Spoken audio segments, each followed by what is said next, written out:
O Senhor esteja com todos. Ele está no meio de nós. Proclamação do Evangelho de Jesus Cristo segundo Mateus. Glória a vós, Senhor. Naquele tempo, os discípulos aproximaram-se e disseram a Jesus: Por que tu falas ao povo em parábolas? Jesus respondeu: Porque a vós foi dado conhecimento dos mistérios do reino dos céus, mas a eles não é dado. Pois à pessoa que tem, será dado ainda mais e terá em abundância, mas à pessoa que não tem, será tirado até o pouco que tem.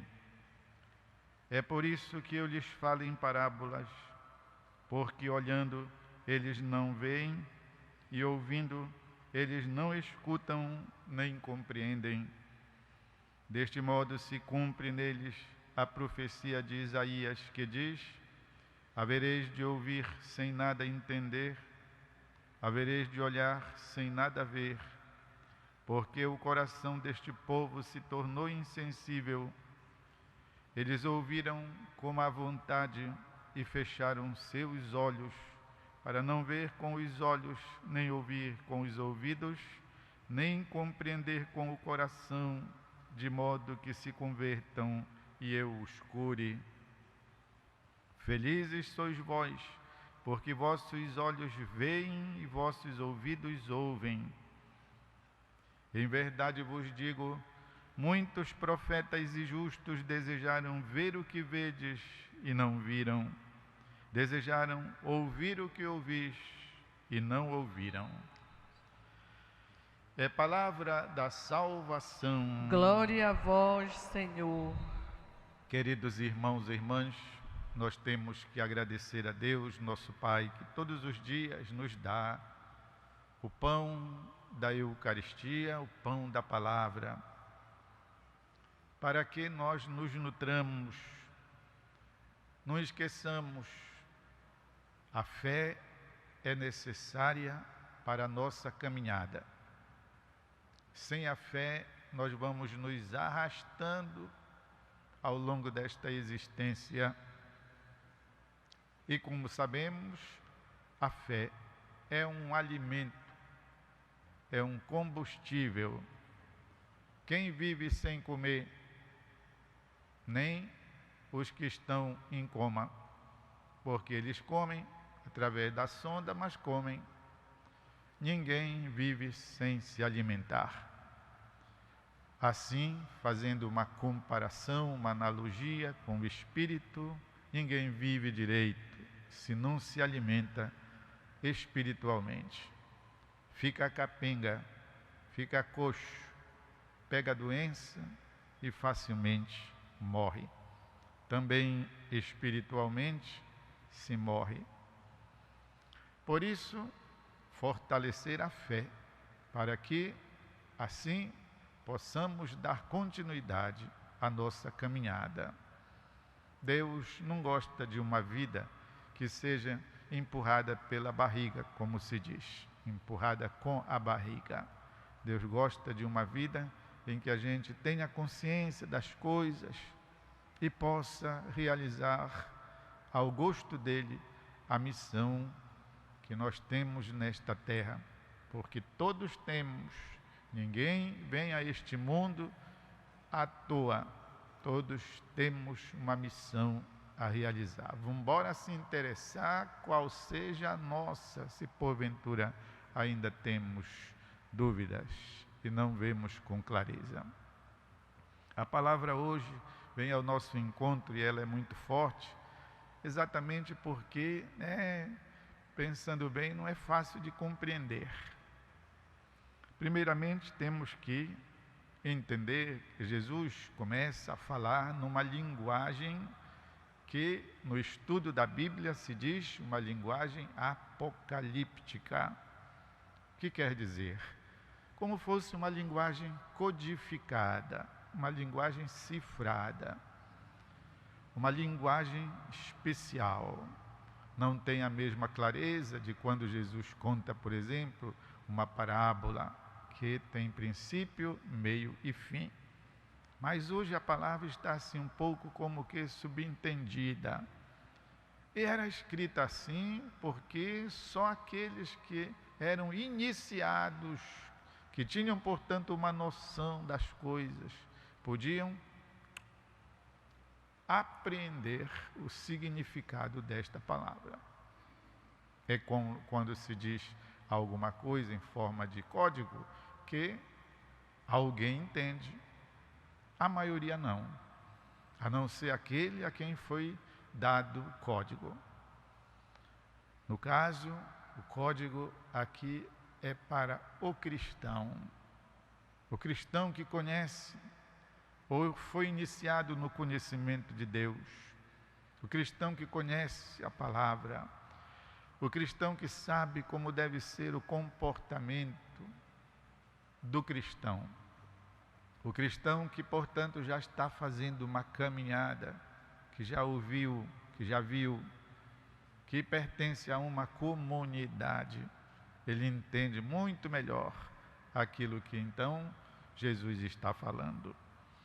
E Jesus está falando, aplicando uma profecia de Isaías, não é nada mais do que falando sobre qual é a diferença que tem em quem abre o coração e acolhe as coisas de Deus e o que não está nem aí para ela e, portanto, fica fechado. Jesus está falando de coração aberto e de coração fechado. Por isso, Jesus diz que é dado em parábola, é dado em código, para que aqueles que, ouvindo, não entendem o que está sendo dito. Veem, mas não compreendam. Mas aquele para quem a palavra se dirige e acolhe com o coração, esse então passa a entender com maior facilidade. Tem também o sentido de abrir-se para uma inteligência que não é a inteligência escolar, a inteligência acadêmica, mas a inteligência para a vida. Aliás, a esta se chama de sabedoria. A diferença entre a inteligência do QI, que até os psicólogos medem, e a sabedoria é que a inteligência do QI é aberta para aprender coisas assim, não é? Da matemática, da história, da química, das questões do mundo, enquanto que a sabedoria é aquela capacidade interior que a pessoa tem de saber viver, como é a vida, como devemos nos comportar em relação às pessoas, qual é a nossa responsabilidade neste mundo de meu Deus. A sabedoria é então alguma coisa que independe da escola, de modo que então não causa surpresa que nos encontremos com pessoas desprovidas da instrução e que, no entanto, são grandes sábios. Ao contrário, também, pessoas que podem ter os mais belos diplomas, mais altos graus acadêmicos e, no entanto, sejam tapadas para as coisas de Deus. Não são capazes de adentrar meio metro. A diferença está aqui. Portanto, acolher a realidade de Deus que se manifesta, porque se manifesta com o coração aberto, de modo que então este conhecimento de Deus possa produzir efeito, possa como que restaurar, renovar, revirginar nossa alma. Podemos ver tantos testemunhos de pessoas, de irmãos e irmãs, que levaram vida errada, que fizeram coisas graves, que viveram por muito tempo na ignorância da fé, mas que, ao conhecer a palavra, ao conhecer Deus, ao conhecer o Evangelho, elas próprias reconduziram sua existência e em testemunhos dizem com grande dor que fizeram aquilo, praticaram aquilo, viveram daquele modo antes de conhecer a palavra. Nós que trabalhamos com as comunidades, com os grupos, com os encontros, o padre que ouve o sacramento da penitência, escuta muitas vezes esse testemunho. Isso porque eu não tinha a palavra que hoje, por misericórdia, Deus me deu. Vem daí então esta abertura da alma para acolher aquilo que Deus quer oferecer. E tudo isso então opera em nós o que, meus irmãos e irmãs? Opera a salvação. A salvação não é uma coisa assim, a salvação é algo que vai acontecendo em nós. A redenção da nossa história. Cristo já nos alcançou isso de uma vez por todas no madeiro da cruz. A possibilidade da salvação, isso já existe. Agora, cada um precisa ir fazendo a sua caminhadazinha, cada um precisa ir fazendo a partir de sua decisão, porque a salvação é um dom de Deus, mas é também uma responsabilidade da criatura. Ir fazendo sua escolha ao longo da vida, ir de vez em quando desempoeirando e focando a meta na sua escolha principal, escolha fundamental. A certa altura da nossa vida nós temos que fazer uma escolha fundamental. O que quer dizer isto? É um marco, é um rumo, um esteio, uma direção. É para cá, é aqui.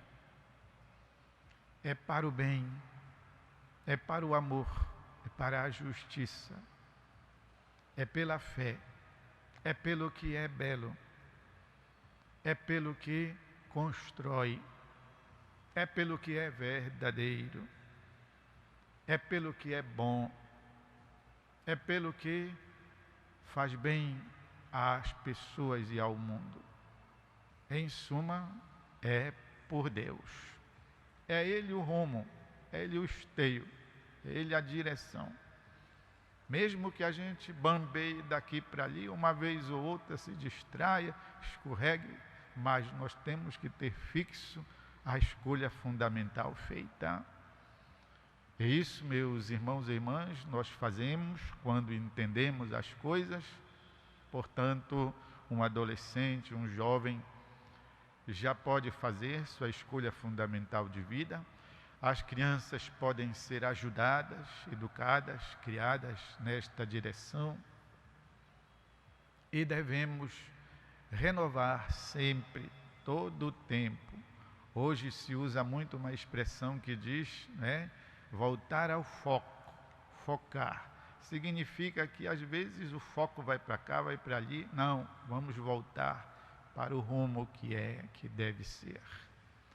Isso tudo faz com que então a nossa caminhada se direcione para Deus na perseverança.